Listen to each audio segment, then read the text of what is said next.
Paz do Senhor, meus queridos. Se você quiser tomar o seu assento, por gentileza, fique à vontade. Glória a Deus. Temos alguns minutos, então, com paciência aqui, nós vamos meditar um pouquinho na palavra do Senhor nesta noite. Nos foi dada a oportunidade, eu quero ser grato a Deus por esta oportunidade. Mais uma vez estarmos aqui, participando da ceia do Senhor. É um rito muito importante para nós, né? Rito onde a gente se lembra que Ele morreu por nós, que Ele sofreu, que Ele padeceu, mas que Ele ressuscitou e que Ele vai voltar um dia para nos buscar. Aleluia, isso nos deixa felizes. Quero agradecer a confiança do pastor presidente, hoje aqui o pastor Rodrigo, e o nosso pastor presidente também, pastor Ismael Montanha, em viagem. Esse culto fica um pouco mais pesado para quem não é pastor da igreja, né? Que esse culto é do pastor da igreja. Os cultos de ensinamento e os cultos de Santa Ceia é do pastor titular. Mas nos foi dada essa incumbência nesta noite aqui. Eu quero, com muita humildade diante do Senhor, meu Deus, transmitir aquilo que o Senhor tem colocado no meu coração para a igreja do Senhor nesta noite, para você que está aqui, para você que veio aqui. Aleluia. Tivemos uma semana muito abençoada, apesar das dificuldades, né? Houve dificuldades nessa semana para nós também. Fico feliz pelo Caio, né? Até nem sabia, perdoe porque não fui avisado. Mas Deus faz além daquilo que pedimos ou pensamos. Eu fico feliz pela saúde do nosso irmão em Cristo Jesus. Na minha casa também tivemos algum probleminha de saúde.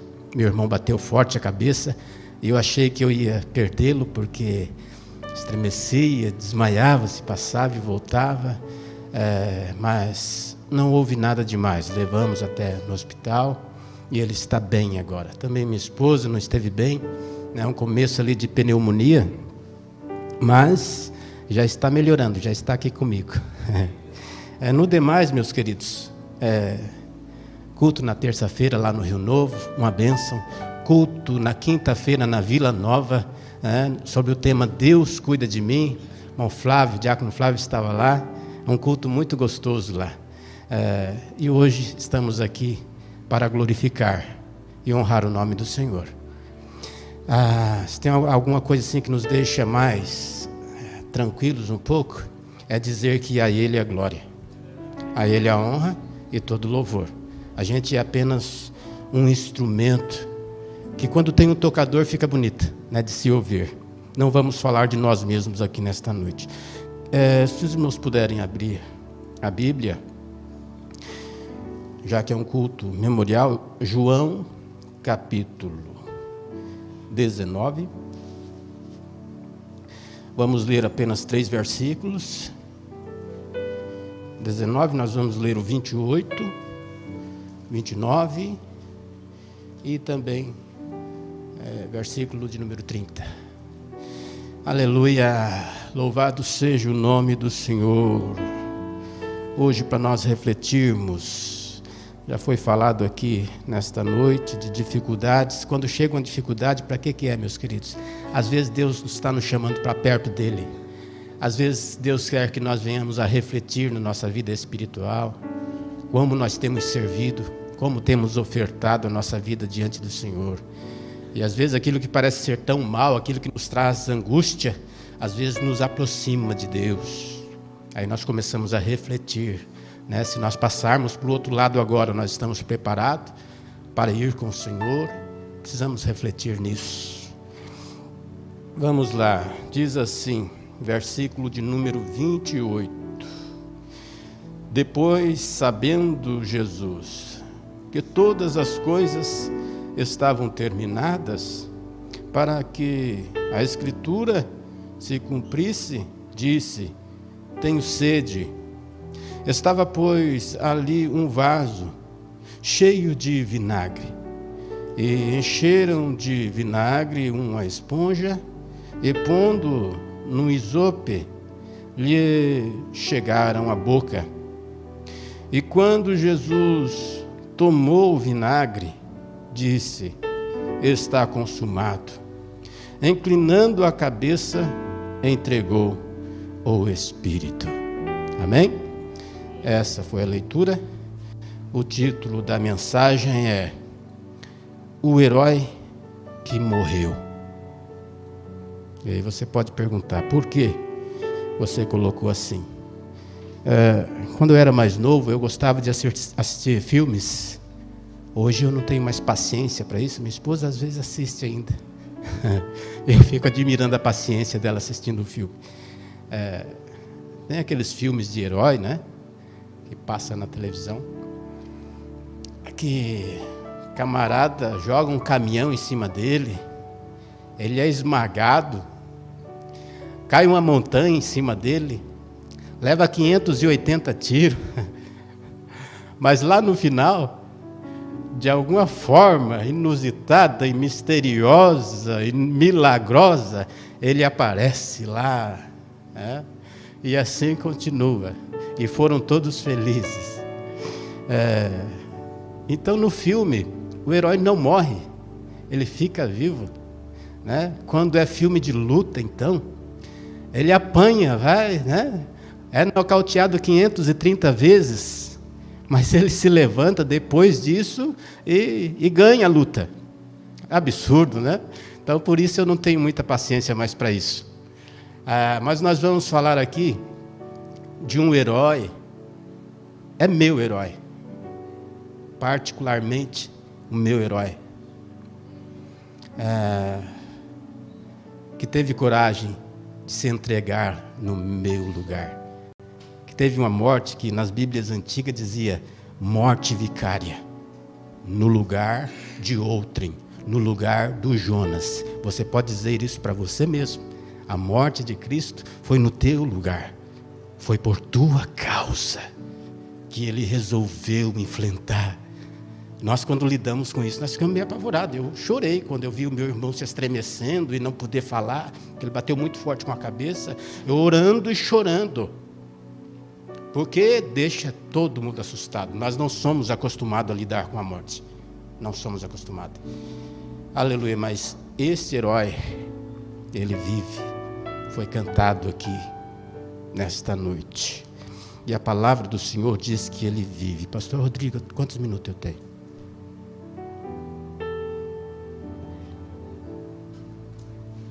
Muito bem, vamos lá. O título, O Herói que Morreu.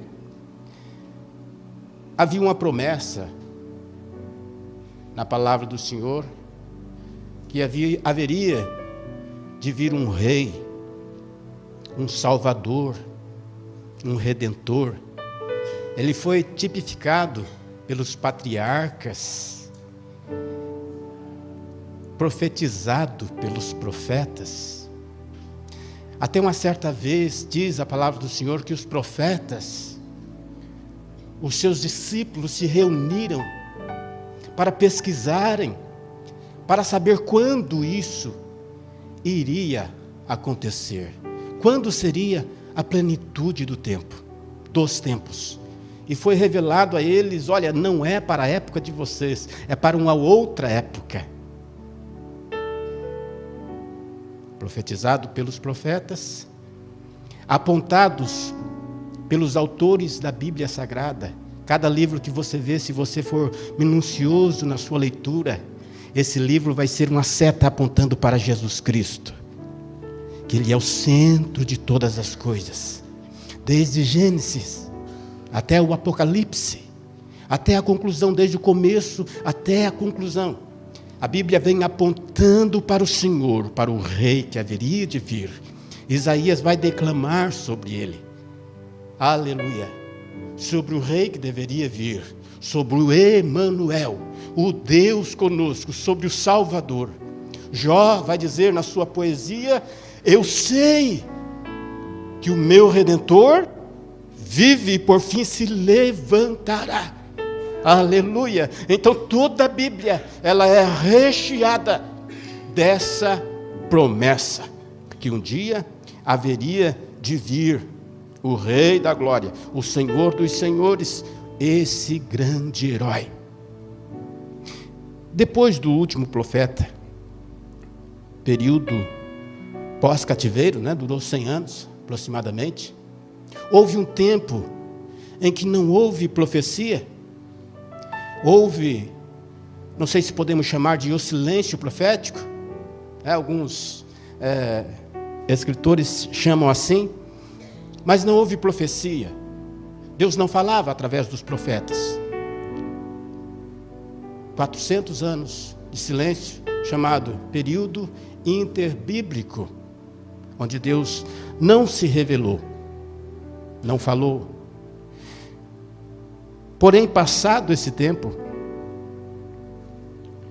um anjo do Senhor se apresenta a uma jovem. Qual que era o nome do anjo? Participem comigo. Começava com G, terminava com L. Gabriel. O nome da jovem era qual? Maria. Tem muitas Marias, no nosso meio. Ela realmente foi uma bem-aventurada. E o anjo chegou até ela e disse: você é agraciada, porque de você há de nascer o rei. Lucas 1:34. E aquela esperança que talvez nesses 400 anos o povo ficou meio assim, porque quando demora muito para acontecer uma coisa, a gente fica pensando, será que vai acontecer mesmo ou não? 400 anos se passou.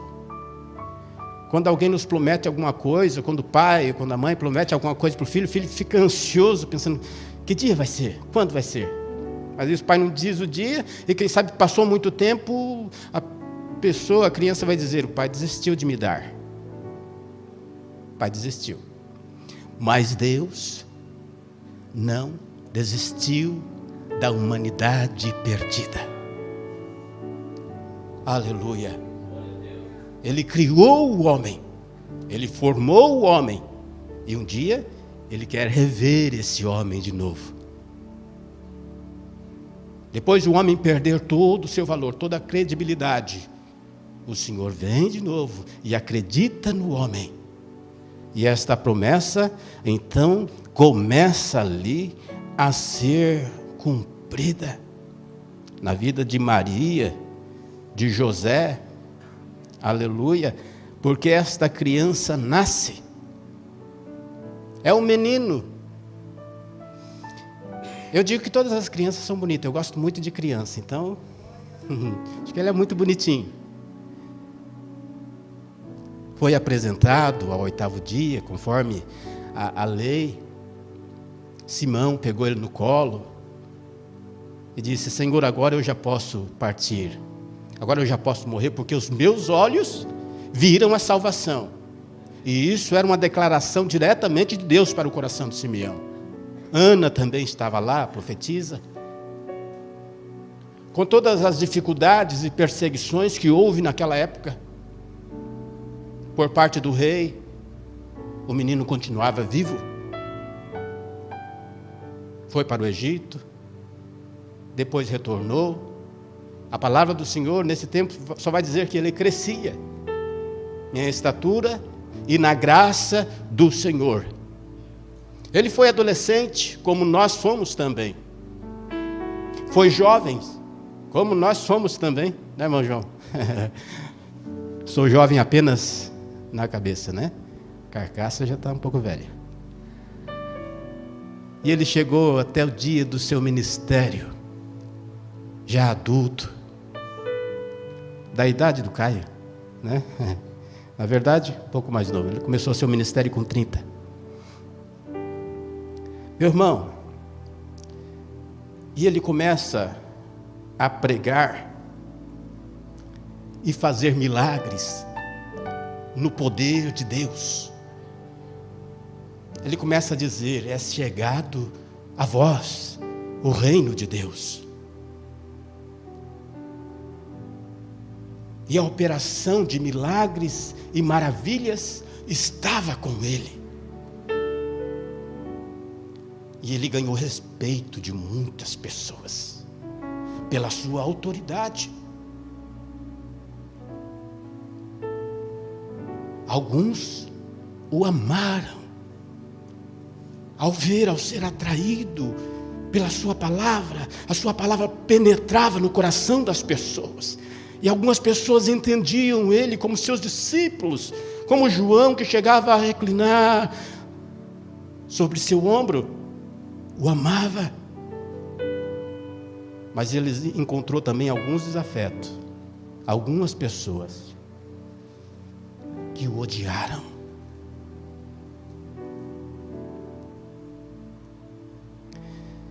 Tudo que um grande herói sonha em fazer, ele fez no meio do povo. Todas as pessoas que chegavam até ele, todas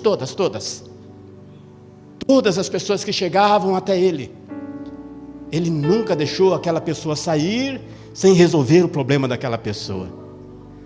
Eu fico imaginando nós como servos do Senhor, porque nós apenas pedimos, mas tem coisa, meu irmão, que a gente não faz. Tem irmãos que chegam até nós: pastor, nós estamos precisando de uma ajuda, é assim, conta a situação, a gente vai lá e ora. Mas às vezes o irmão sai com o problema, porque às vezes não chegou a hora de Deus resolver aquele problema e acaba saindo. Mas com Jesus não era assim. Ele era aquele pastor que o discípulo chegava para ele, contava um problema, ele dizia: tua fé te salvou. Aleluia. Quando chegava um leproso, que os sacerdotes cortavam volta dele, ele ia de encontro, tocava o leproso, e o leproso era purificado, era limpo. Quando se estava paralítico e não se podia andar, ele dizia: levanta-te, toma a tua cama e anda.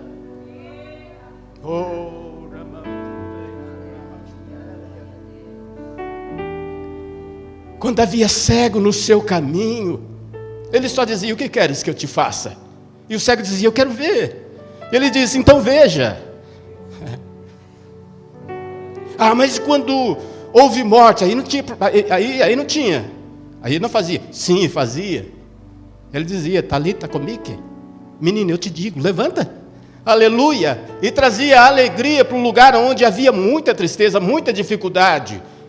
Onde havia choro, ele trazia alegria. Onde havia morte, ele trazia vida. Aleluia. Onde havia fome, ele trazia alimento físico e espiritual. Nunca lhe faltou nada. Aleluia. Nunca deixou faltar nada para ninguém. Era o herói que tinha que nascer. Era o herói que estava se fazendo e que tinha que ser feito. Esse é um herói que nunca despediu ninguém de mãos vazias. Nunca deixou alguém voltar com a sua dificuldade para trás, mas ele resolvia todos os problemas, todas as questões. Porém, aqueles que o odiavam, que por inveja, incrível isso, né? Por que isso? Nós não estamos falando só de pessoas, nós estamos falando também de uma maldade que às vezes invade o coração do homem. Ele fazia tudo de bom para as pessoas, mas alguém movido de ódio, de soberba, de orgulho, disse: ele não pode ficar conosco. Eu me lembro lá dos gadarenos, ele chegou lá e expulsou legiões de demônios de um homem. E a população era para ficar feliz com isso, porque aquele homem aterrorizava. Ninguém podia se aproximar de onde ele estava.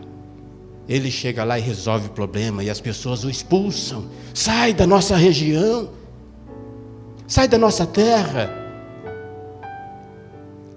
Essas pessoas o entregaram para morrer. Procuraram um jeito. Compraram falsas testemunhas, porque contra ele nunca ninguém achou nada de errado. Se você for pesquisar o meu passado, meus queridos, eu procuro ser honesto, mas você vai achar coisa errada lá atrás. E que graças a Deus o Senhor tem me perdoado. Mas contra aquele, nunca ninguém encontrou nada que o desabonasse, que pudesse dizer, olha, ele fez isso. Não, lá quando ele era criança, ele fez uma malvadeza. Não, quando ele foi criança, ele foi perfeito. Na sua adolescência, ele foi perfeito. Na sua juventude, ele foi perfeito. E ele continuava sendo perfeito. Aleluia. Mas o Sinédrio resolveu condenar, mesmo assim, mesmo não achando nada de errado nele. Condenaram. E depois entregaram. O Sinédrio apenas condenou. Bateu o martelo, diz, ele fala blasfêmias. Ele dá um título a ele mesmo como filho de Deus, como sendo Deus na verdade. E eles não puderam aceitar isso. O orgulho não deixou eles aceitarem isso. E ali eles estavam condenando o Rei dos Reis, o Senhor do Senhor, aquele que outrora tinha criado eles lá atrás. Criatura condenando o Criador, como é que é isso, meu irmão? Dá para entender isso? Ele é o Criador. Ele é Deus Todo-Poderoso. Como a criatura pode se levantar, fazer uma reunião com 70 homens e determinar, dizer, está condenado. E não uma morte simples, mas uma morte terrível, a pior delas, a morte de cruz.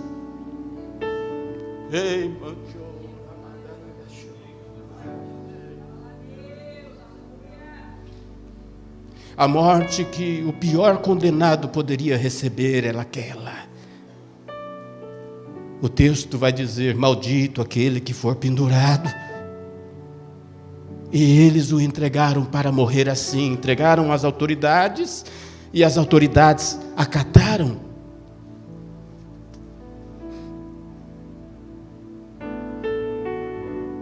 E ele se entregou, ele não relutou.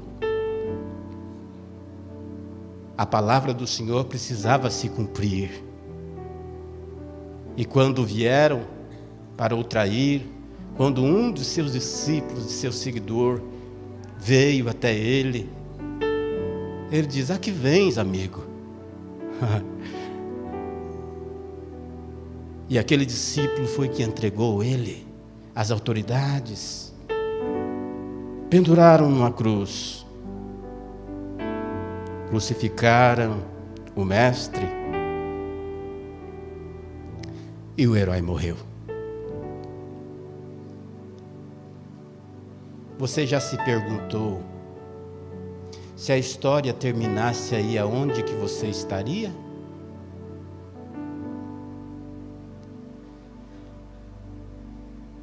Onde estaríamos nós? Se a história terminasse naquela cruz?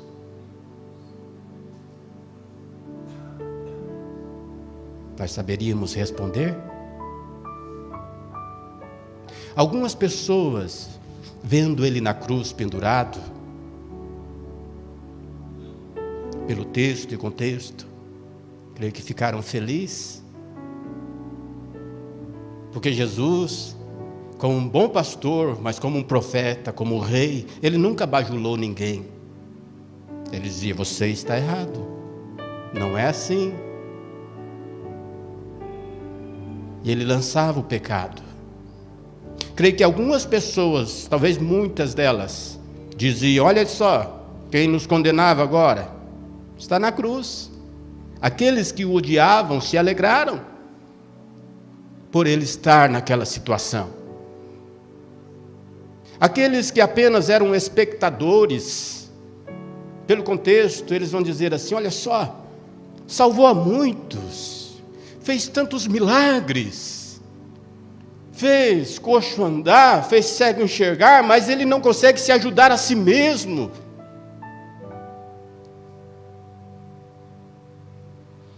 Mas os seus admiradores, quem sabe, ficaram decepcionados. Dizia: puxa, nós esperávamos tanto dele, e agora está aí pendurado na cruz. Mas os que o amavam, porque tinha essas 4 categorias de pessoas, tinha aqueles que o amavam, que entenderam. Esses estavam muito tristes, abatidos, quem sabe até desesperançados, eu não sei.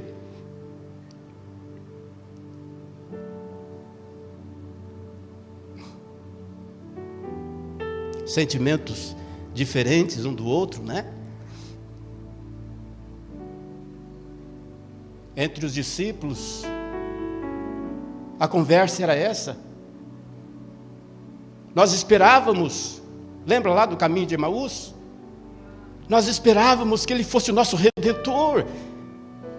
Mas hoje, já é o 3º dia que ele foi, porque as nossas autoridades o entregaram para ser morto. Então quer dizer que eles estavam sem esperança. Eles não tinham mais esperança, porque o seu herói havia padecido. Aqueles que eles esperavam que fosse rei, que viesse a libertar Israel, agora já está sepultado. Mas num domingo de manhã, umas senhoras, umas irmãs, suas seguidoras acordam muito cedo, diz o texto, e vão ao encontro do sepulcro, levar as especiarias, conforme o costume da sua época. Hoje algumas pessoas levam flores, né? Mas não tem contato com o corpo. Naquele tempo, pelo texto e contexto, parece que sim. Poderia acessar o sepulcro. E elas estavam preocupadas: quem pode remover a pedra para nós? E elas chegaram lá. Quando chegaram, já não estava mais a pedra na porta do sepulcro. Ela tinha sido removida. Elas não entraram. E lá tinha alguém que disse a ela: o que vocês estão fazendo aqui? Houve um pequeno diálogo. E elas disseram: nós viemos atrás de Jesus, o que foi sepultado aí nessa cova. E ele disse: vocês estão procurando um vivo entre os mortos? Ele não está aqui, ele ressuscitou. Meu irmão, só quando nós chegarmos lá na glória, nós vamos perguntar para Maria o que ela sentiu. Elas foram esperando uma coisa, mas quando elas chegaram, elas encontraram outra. Uma grande surpresa. Apesar da fé e da sua crença, eu creio que foi surpresa para todas elas. Então, esse mesmo herói começa a se apresentar. Primeiro aparece a elas, né, que tiveram essa disposição. As mulheres são bem dispostas, não é verdade? Minha esposa acorda 5 e pouquinho da manhã para fazer um café lá, para o menino levar um café fresco. Disposição é isso aí. E elas tiveram essa disposição, levantaram cedo, de madrugada. Quem sabe tiveram também que fazer o café para os esposos. Deixaram lá e foram no seu compromisso espiritual. Então Jesus se apresenta primeiramente para elas. E depois, manda avisar os outros que eu vou me encontrar com eles. Avisa Pedro também, porque Pedro tinha negado ele. Quem sabe se ela avisasse e não falasse o nome de Pedro, Pedro ia ficar retraído e dizer: não, mas eu não posso ir encontrar o meu mestre, porque eu tenho negado ele. Então ele foi minucioso e não deixou ninguém para trás. Ele diz: avisa Pedro também, tá? Aleluia.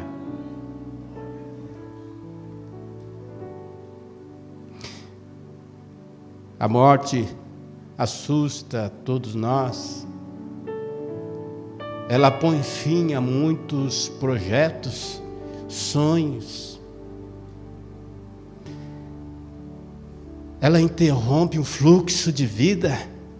Aquela pessoa que às vezes, o jovem que às vezes está todo cheio de vida, pensando, eu vou fazer uma faculdade, vou me formar, vou fazer pós-graduação, vou poder ajudar a minha casa, vou poder edificar. Às vezes chega a morte e acaba com o seu sonho. E aquela alegria se torna em frustração.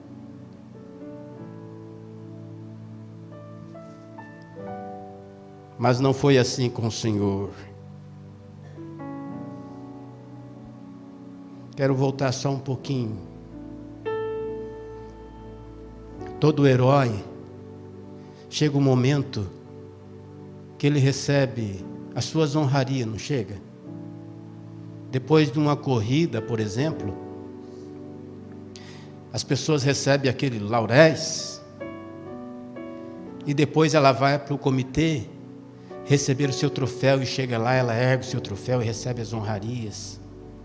O nosso Jesus, pelo contrário, quando chegou a época dele receber a sua coroa, que seria de ouro, porque foi o número 1 entre os heróis todos, mas deram-lhe uma coroa de espinhos e bateram com a cana na sua cabeça até o sangue escorrer. No lugar dos aplausos, ele recebeu socos em sua face e o chicote em seus lombos.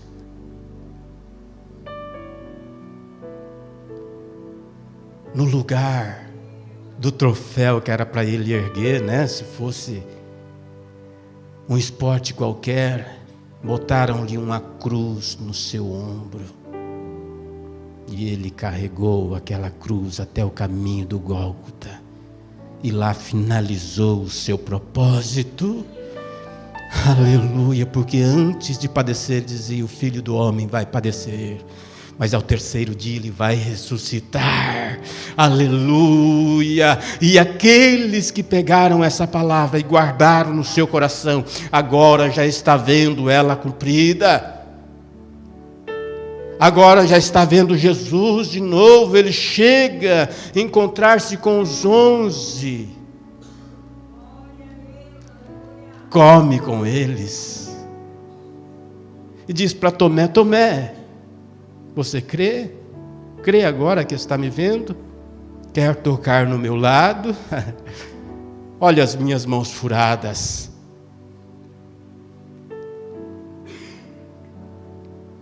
Por que nós temos esperança, meus irmãos?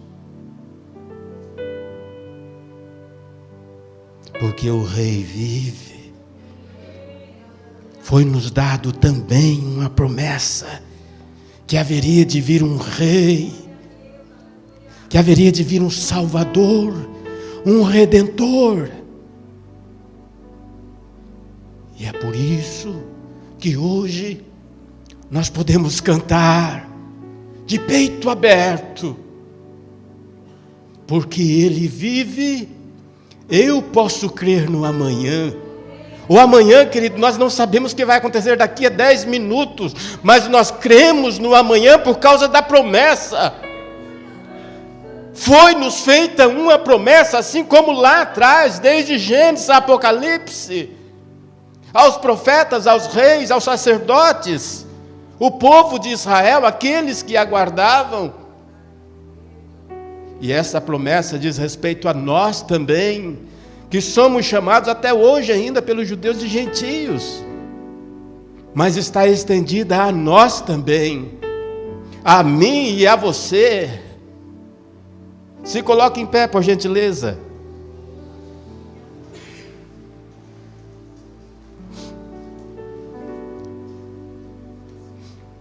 A morte não pôde deter aquele que é dono da vida. Ele passou por ela e continua vivo, continua entre o seu povo. Já passou mais de 2000 anos e nós continuamos pregando a mesma palavra, continuamos afirmando a mesma coisa. Irmão Anderson, minha garganta está um pouquinho ruim, mas eu quero cantar pelo menos o refrão desse hino que nós já cantamos no começo. Si bemol pode ser? Se não ficar ruim, se não pode ser dó maior. Porque ele vive. Pode. Se ficar alto para mim, aí vocês cantam, mas canta com toda a força que você tiver no seu coração nesta noite. E declare esse louvor ao Senhor. Declare essa adoração àquele que vive, que não mais está morto, que a sepultura não pôde segurar. Porque Ele vive, posso crer no amanhã. Porque Ele vive, temor não há, temor não há, mas eu bem sei, eu sei que a minha vida está nas mãos de meu Jesus, que vive está. E quando enfim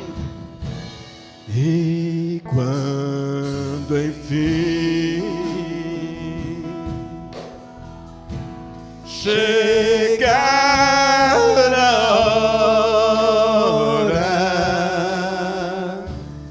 em que a morte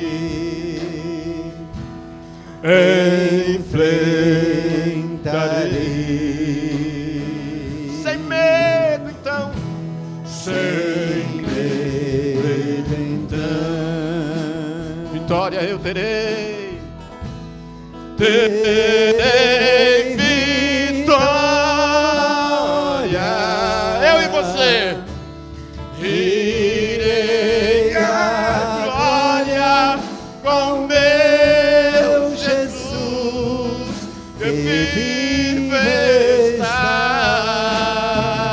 Porque Ele vive, porque Ele vive, posso crer no amanhã, porque Ele vive. Temor, temor não há, mas eu bem sei, mas eu bem sei, eu sei que a minha vida está nas mãos, está nas mãos de meu Jesus, que vivo está. Obrigado, meus queridos.